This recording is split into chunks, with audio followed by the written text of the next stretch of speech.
Selamat pagi, salam sejahtera kita semua.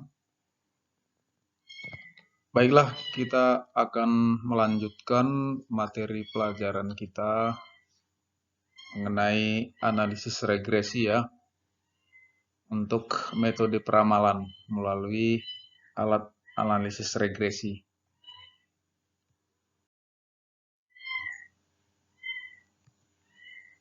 Jadi analisis regresi itu tujuannya adalah untuk melihat pengaruh ya, variabel bebas atau independent variabel namanya terhadap variabel terikat atau dependent variabel. Variabel bebas ini dilambangkan dengan huruf X, sedangkan variabel terikat atau dependent dengan huruf Y. Analisis regresi dibedakan berdasarkan jumlah variabel bebas atau variabel X-nya. Jika hanya ada satu variabel bebas atau variabel X, maka disebutlah dia regresi linear sederhana. Kalau variabel bebasnya atau variabel X-nya lebih dari satu, misalnya ada variabel X1, X2, X3, dan seterusnya, maka dinamakanlah dia analisis regresi linear berganda. Kemudian pembagian analisis regresi berdasarkan sifat hubungan kedua variabel. Ada yang dia bersifat linear, ada yang bersifat non-linear gitu.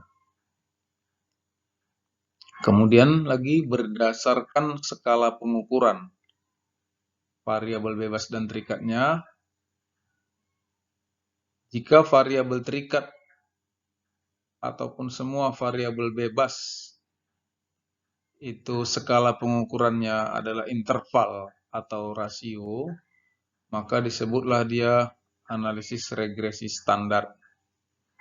Kemudian jika variabel terikat dan sebagian dari variabel bebas skala pengukurannya interval, tetapi ada sebagian variabel bebas yang pengukurannya nominal atau ordinal, maka disebutlah dia dengan regresi dummy.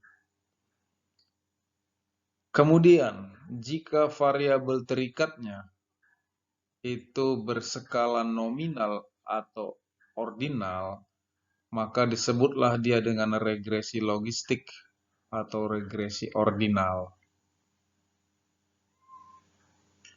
Seperti kita ketahui, skala pengukuran itu ada 4, yaitu nominal, ordinal, interval, dan rasio.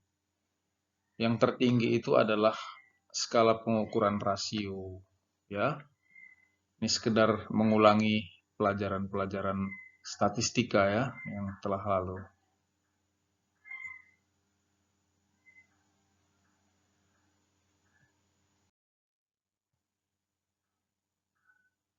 Persamaan garis regresi itu dinotasikan yaitu Y sama dengan beta 0 tambah beta 1 X1 dan seterusnya. Ini kalau dia regresinya itu adalah linear sederhana, di mana variabel bebasnya ini adalah 1. Ya. Kemudian beta di sini adalah konstanta, beta 0, dan beta 1 di sini adalah koefisien regresi. Ya. Di mana koefisien regresi ini menunjukkan arah ya, arah daripada variabel independen atau X ini.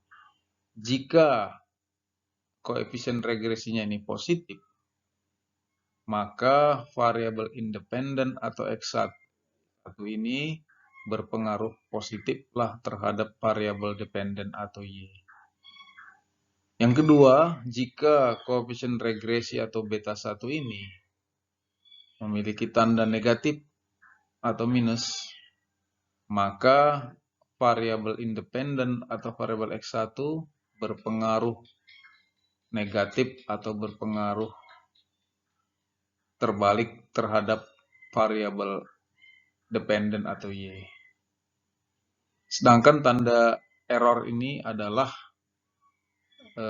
error term atau kesalahan, toleransi kesalahan di dalam perhitungan regresi.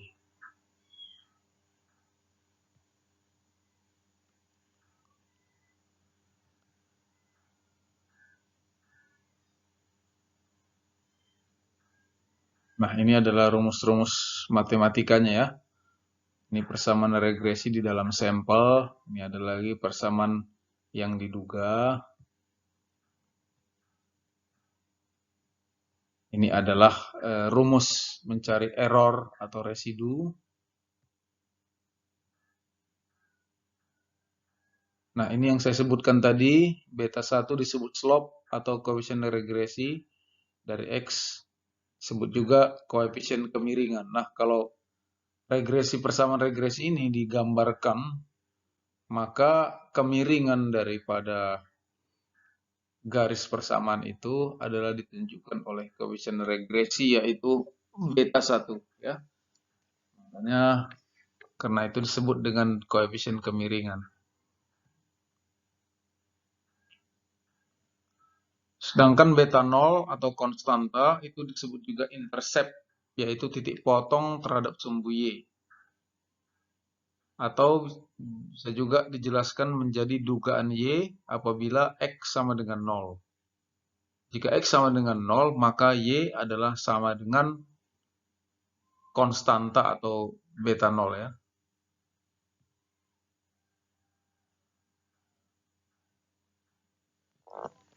Metode kuadrat terkecil atau biasa disebut juga dengan ordinary least square atau OLS. Digunakan untuk menduga slope beta 1 dan intercept beta 0.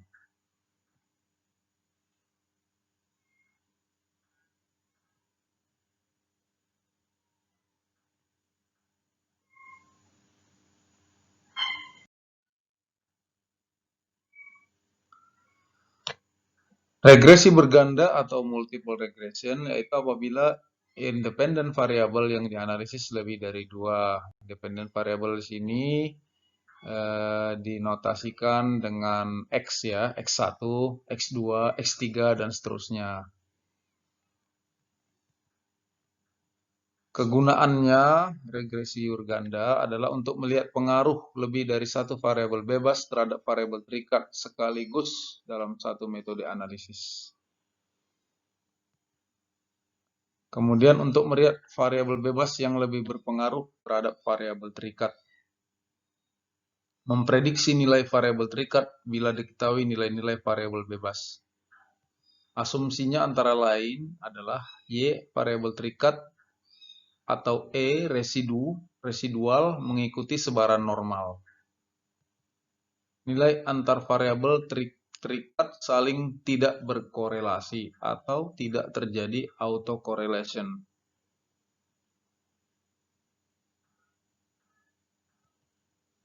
Keragaman atau variation nilai residual haruslah sama untuk semua nilai Y, yaitu homoscedasticity variance. Antar variabel bebas tidak berkorelasi atau tidak terjadi multicollinearity. Inilah asumsi yang harus dipenuhi apabila kita ingin menggunakan regresi berganda. Nah, bagaimana kalau asumsi ini tidak tercapai atau ada yang dilanggar, misalnya Y variabel terikat atau E residual tidak mengikuti sebaran normal, maka regresi bergandanya tersebut adalah bias gitu. Artinya tidak mencerminkan pengaruh yang sebenarnya atau tidak bisa dijadikan sebagai suatu ukuran ya apabila asumsi-asumsi yang ini dilanggar. Itu autocorrelation, kemudian homoscedasticity variance, dan yang terakhir adalah tidak terjadi multicollinearity. Jadi semua asumsi ini tidak boleh ada yang dilanggar.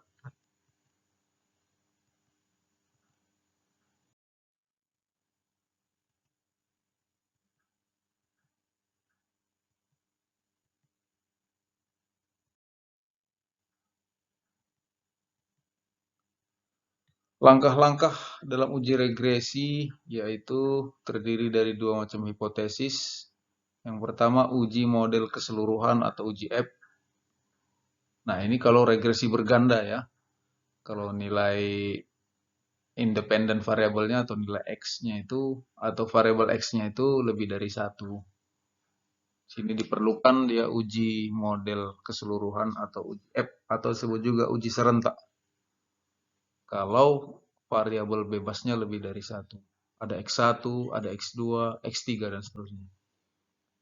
Kemudian menguji apakah model sudah baik, yaitu dengan menguji hipotesis tadi ya. Menguji hipotesis. Kalau H0, beta 1 sama dengan 0, maka model baik. H1 minimal salah satu, beta I-nya tidak sama dengan 0. Hipotesis pertama ya, model itu baik. Kemudian uji yang kedua adalah uji variabel bebas atau uji T, atau disebut juga uji parsial. Menguji variabel bebas mana yang berpengaruh.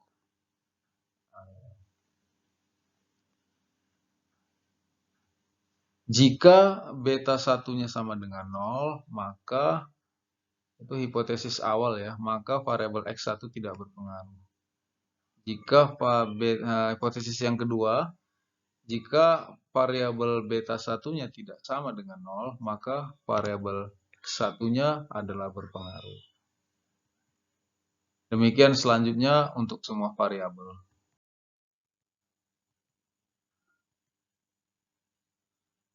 Ini langkah kedua, menghitung persamaan regresi. Rumus untuk menduga persamaan regresi adalah, nah ini adalah rumusnya ya, kalau kita menghitung secara manual. Tapi pada saat sekarang ini, kita sudah punya program ya, program untuk mencari atau menghitung persamaan regresi dengan lebih mudah dan cepat, yaitu dengan menggunakan salah satunya program SPSS ya. Nah, Anda bisa